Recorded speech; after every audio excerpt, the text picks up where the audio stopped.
What is going on, everybody? Welcome to episode 3 of the Evo 10 build series. Last episode you saw us do a lot of stuff under the hood, in the car, brakes, all that good functional stuff. And I think it came together quite nice, but now we get to do a bunch of really cool stuff. Super excited about this episode. Can't wait to show you guys. Make sure you stick around. Let's get started.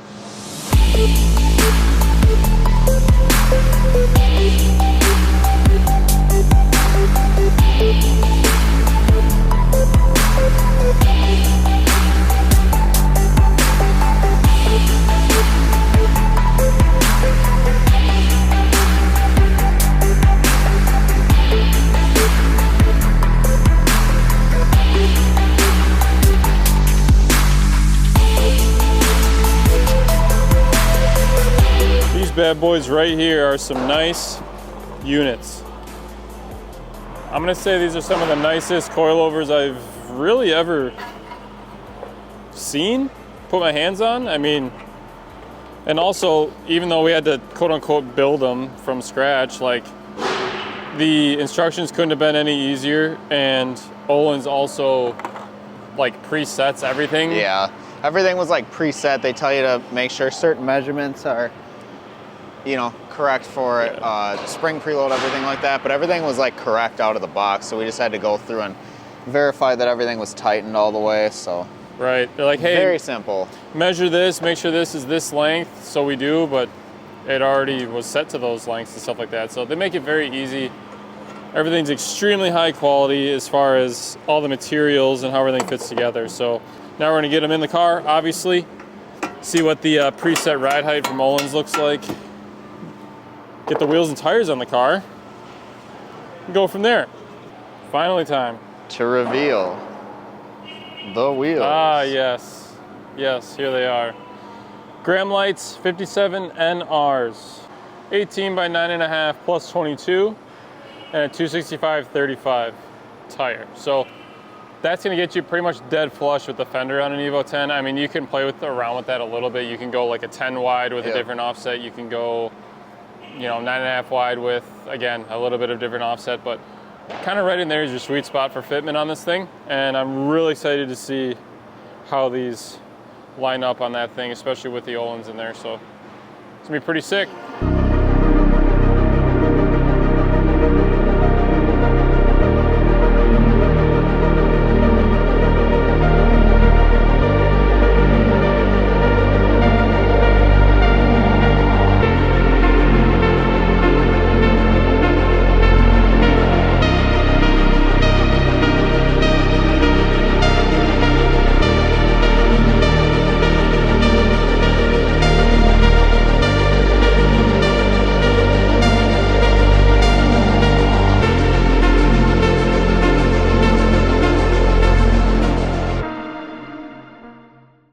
Now that that's done, we have more exciting things happening.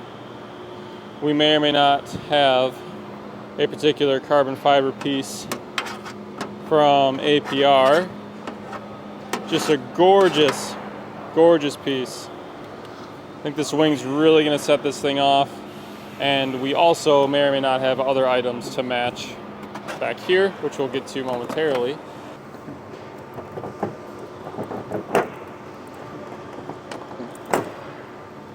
Nice. Now look at it. Now it just looks like a little brick. Oh, I love that too. That Dude, looks good. You know I love that look.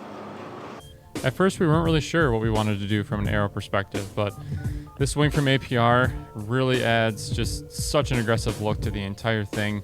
And the carbon is perfect. The weave looks great. Just the finish on the wing overall looks great. And we think it's a really nice piece, a really nice addition. Installation was a breeze to give you everything you need from hardware to everything else, and it uses the factory mounting locations on the trunk. So once you pull the stock wing off, installing this one is incredibly straightforward and really only takes a couple of minutes, so could not be happier. All right, wing is on. That looks freaking sick. Yeah, it looks sweet. Like, I've never seen one on one of these in person, but it fits the car really well, and yeah, I don't know, just looks awesome. I think a lot of times you see the next step up, which is I think considerably taller. So I think this really complements like the stock body lines of the car.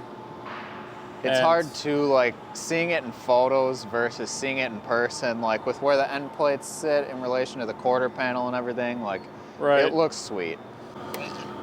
So, next step, we're getting rid of this thing. As you probably guessed, that's what's in that large Seibon box right over there. Ooh, she's pretty. Wow, look at that. She's pretty. Here, I'll get it on the stand and then show you guys a little better. Look at that.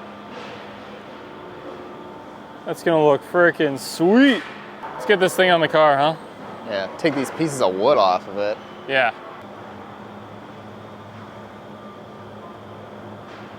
Yeah, we're good. We're clear over here.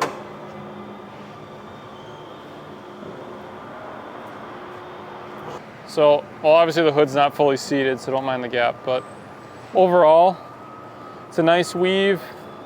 Once RJ and I give it a legitimate polish, it'll really kind of come into its own, but right now, not bad at all. All right, now we have a Seibon Front Lip to hopefully match the hood and everything else. So let's break this baby open and see what we're working with. It does look very nice. So, not too shabby.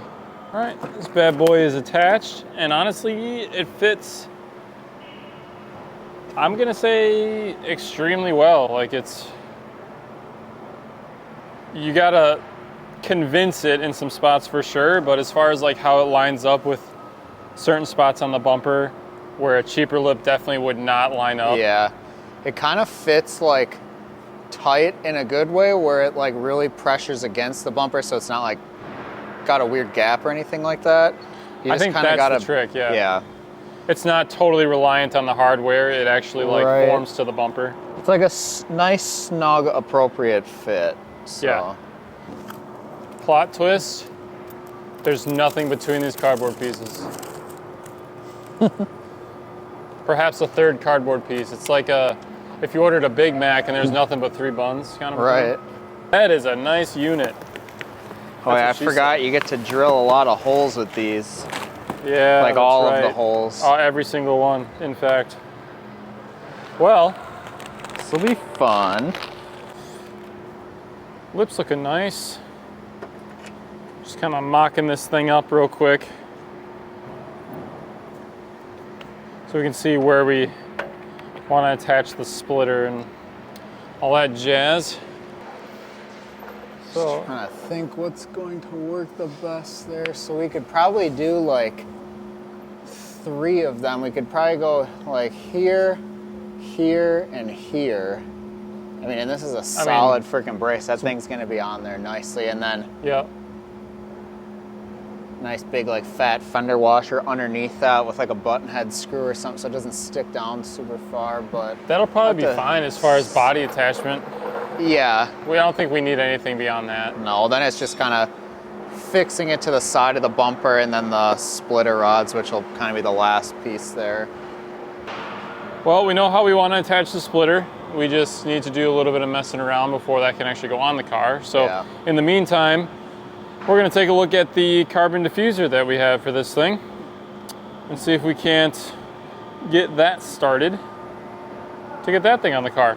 So why don't we unbox the new one? Let's kind of see what all that looks like. Yep, sounds like a plan. And then see what we all need to take off of here, whether it's the whole bumper or whatever that looks like. The amount of boxes we have are getting less and less. Yeah. It's like a sad Christmas morning where there's no more presents hardly. Even though all the presents were super sick, right? Now we're like out of presents. Oh no. Dang it. That's very nice. That's very nice. Yeah, that thing's sweet. Like the... Wow. Yeah, here, let me... This is one of those pieces it's a perfect example of something you might not notice right away, but really ties like a build together, you know? Just adds that little extra oomph. Yeah. This is a really nice piece. I think that's gonna look pretty freaking sweet. Unhand me.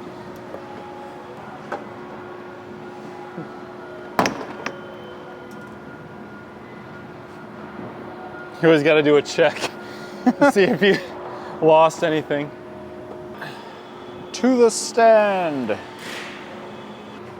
Should be able to let go of that and then kind of see if we can line this up. All right, this is This will take some persuasion. All right, so after a little bit of screwing around, that's diffuser on. I really think this is just a nice piece, man. yeah. Like, again, one of those subtle things that maybe after you look at the car for a minute, then you'll notice it. I think it's really just, I don't know, very OEM plus. Yeah. Man, super happy with that. So now we've got some more odds and ends to do. Like, we do have to, on the rear, we're gonna get the spats back on because we did decide that we are keeping the spats. Yeah, they line up with like this profile of the side skirt too well, so they're going back on. It looks naked without them now. Yeah, now that we have the wing on and all that stuff, you need the spats, but then you got the carbon to tie it in. Like, very good, very good. And then after that, some more engine dress up. Yep. Some reservoirs and things. Aerocatch latches on the hood. Yeah, Aerocatch latches, very important. Yeah, just some other engine-based stuff, and then I think we got a few interior things as well. So yeah. Freaking sick. Getting there. We are getting there. Love it. Ooh. Dude, that is so nice. Look at that. Hey, we even get some hardware with it. Thing's beautiful, dude. Yeah, it'll look nice. Black billet. Like, come on. You know what? I kind of like the stock one better. Yeah, I like the yellow plastic. That looks really good. Ideally, if you can get your hand on some of this stuff, which we happen to have a lot of this actually in stock. We've got a lot of OEM Mitsubishi fluids. So if you guys need anything, hit us up. All right, there she is. Nice looking unit. You got a nice little sight glass on the side so you can see the level, and honestly, condition of the fluid, now that I think about it at the same time. Yeah, So it looks kinda nice. sweet. Yeah. I like it. So here we have our coolant overflow reservoir / catch can combo, and I'm just gonna say it, dude, I think this is literally the best Yeah. in the business for the Evo 10. Yes, it's our own thing, but it's just so good, dude. Yeah, it's nice getting rid of the giant overflow bottle, like, and then putting a catch can there too, because obviously there's kind of limited space under the hood of one of these things. Like, there's not really anywhere else to put like a decent sized catch can. Yeah. So first thing, we're gonna get this drain in place underneath. Hoping we can do it with the splitter on. What does it look like?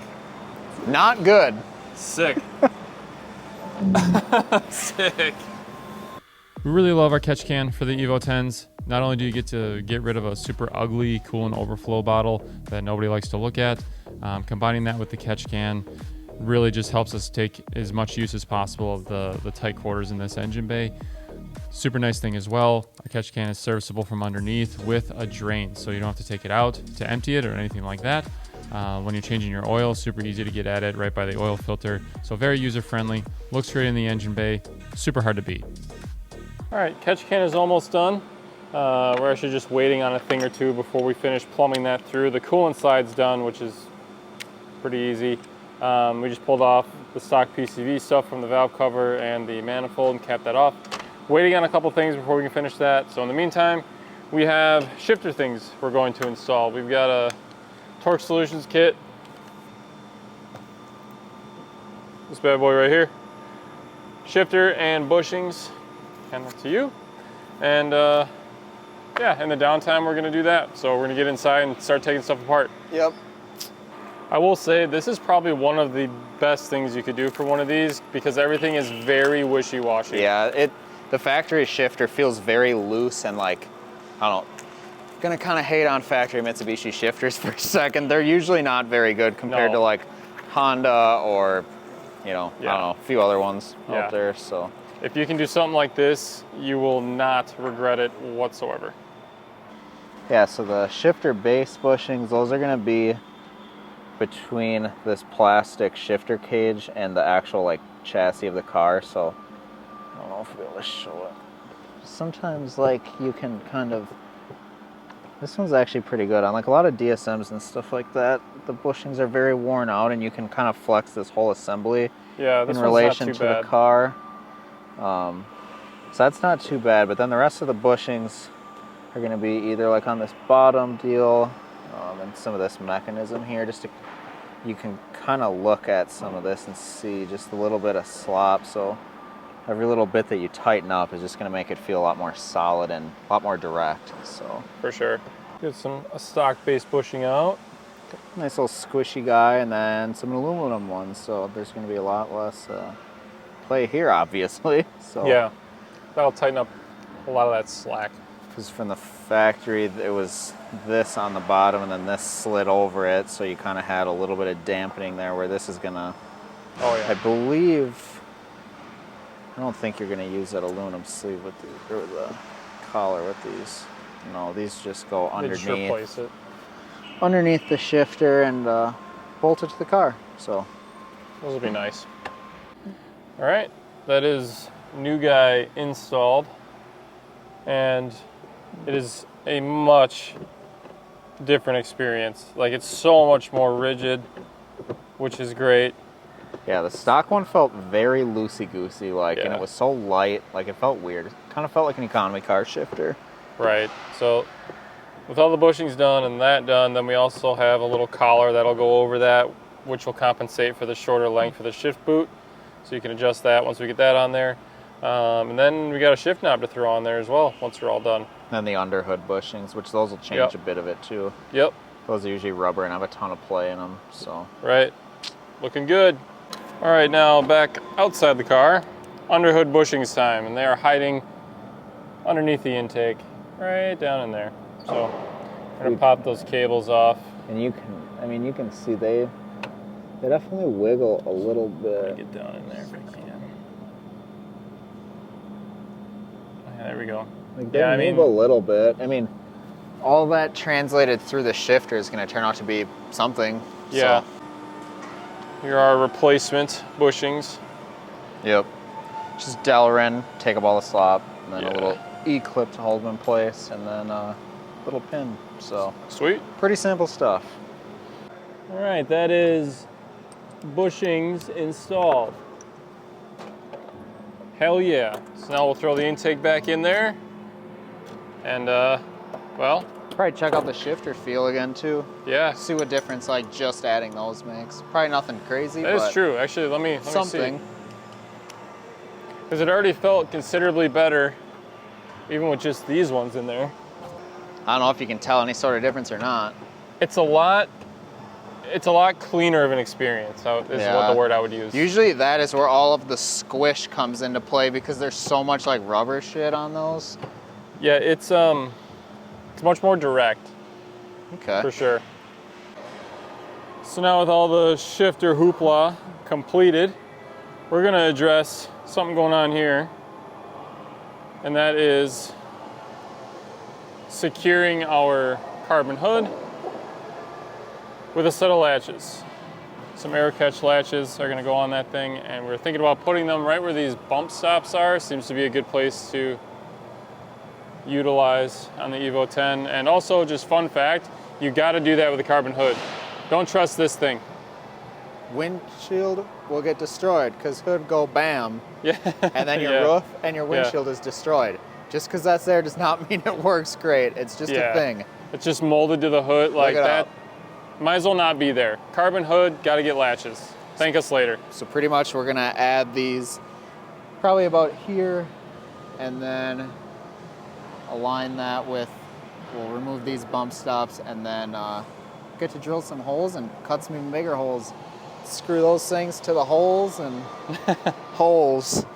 Then we'll have latches latching the hood. Yeah, then it'll actually stay shut good, and we'll be able to trust it. So. Right, you don't want it flying up on you on the highway. No. So. Probably give you a heart attack. Exactly. We're gonna start that process. Probably gonna dab these babies with grease just to get alignment with where we're gonna drill into the core support. And go from there. Now we get to drill into the hood. Yeah, let's not talk about it. Some might say drilling into your carbon hood and adding a latch system to secure it may not be entirely necessary. However, we strongly recommend doing so, which is why you see us doing it here. Although it can be a little bit intimidating from a process perspective, as long as you take your time, measure a whole bunch of times before you cut anything, especially before you drill anything, check, recheck, and recheck along the way. Don't rush it. The tools provided to you, especially from Aerocatch, are extremely easy to read, easy to use, very user-friendly. All it takes is a little bit of patience, a little bit of a steady hand, and maybe a buddy to help you out. In addition to the functionality benefits, there's just no way around the fact that these things look awesome. Super happy with how this turned out. Really adds a bit more aggressiveness to the overall styling of the car, and at the end of the day, helps keep our hood closed. Okay, so fast forwarding a little bit, once we got the hood done, we did get some other goodies that we had been waiting on installed. Check this out. We've got this awesome radiator cooling shroud from APR, which I think really ties everything together. We also had an 08 aluminum valve cover out for powder that we were waiting on. Got that in. Got our spark plug cover installed, and I think that really just kind of pulls the color scheme together as far as the whole black, polished, red, you know, the carbon. I think it's really all starting to come together really, really nice. This piece is wonderful. Everything fits in here very nicely. We did make a slight modification down here, nothing crazy, just to make the blow-off valve partition perfect. But other than that, I mean, absolutely no complaints. This thing is really coming along. The last thing we got to address is fuel system and fuel rail. We're gonna have a nice piece that replaces this coming in shortly. Man, just couldn't be happier with how this thing's looking. So super exciting surprise. We've got a friend here to help us with a pretty big part of the project that we haven't told you guys about. We have Jorn here from FX Window Tinting, but you guys do a lot more than window tinting, don't you? We do a lot more. We do a lot of graphics, wraps. We do lip kits and stuff. Big help from Custom Offsets, the guys at MAP here up in Wrightstown. Once again, thanks Zach for inviting us up here. We're gonna work on this car for you guys. Hell yeah. And see what we can do. Great news, or best part of that is I haven't even really shown you Yep. what the wrap is, so kind of just throwing you at it. Yep, we're excited to see what we got. Obviously, we do a lot of custom, different things. We've done quite a few builds for you guys up here, so yeah, we're excited to get it done, see what it looks like. Yeah, sure. You guys do awesome work. Super excited, so yeah, appreciate it. We can get to it. All right, sounds good.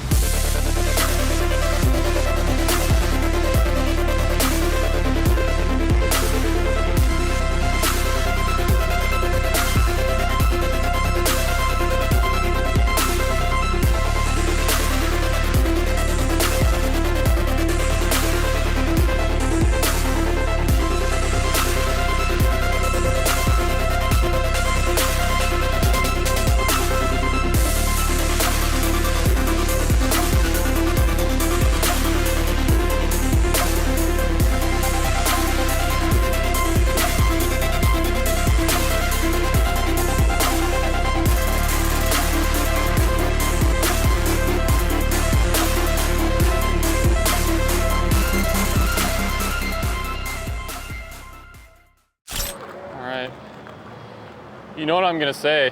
What's up? That's a wrap. That's a wrap.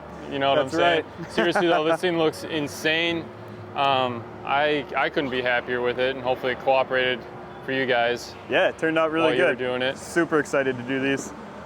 Yeah, it looks awesome. I will link Jorn's info for FX in the description of the video. Guys, check them out if you need anything done with tint, vinyl. Jorn and his team are the, I was gonna say Jorn and his team are the man. You are the men. You guys are the men. Check them out. Hit up FX for anything you guys need. They'll get you set up. All right, you guys, that's gonna do it for episode 3 of the Evo 10 build series. We covered a lot of ground in this one, but there's still a lot more to come. And not to spoil anything, but next up is the Tune, and we're gonna be visiting some friends of ours that I would say are the best for the Mitsubishi platform in the country, if not the world. So with that being said, thank you so much for being here. If you enjoyed this video, drop a like, make sure you subscribe to the channel so you don't miss the next one, and I'll see you there.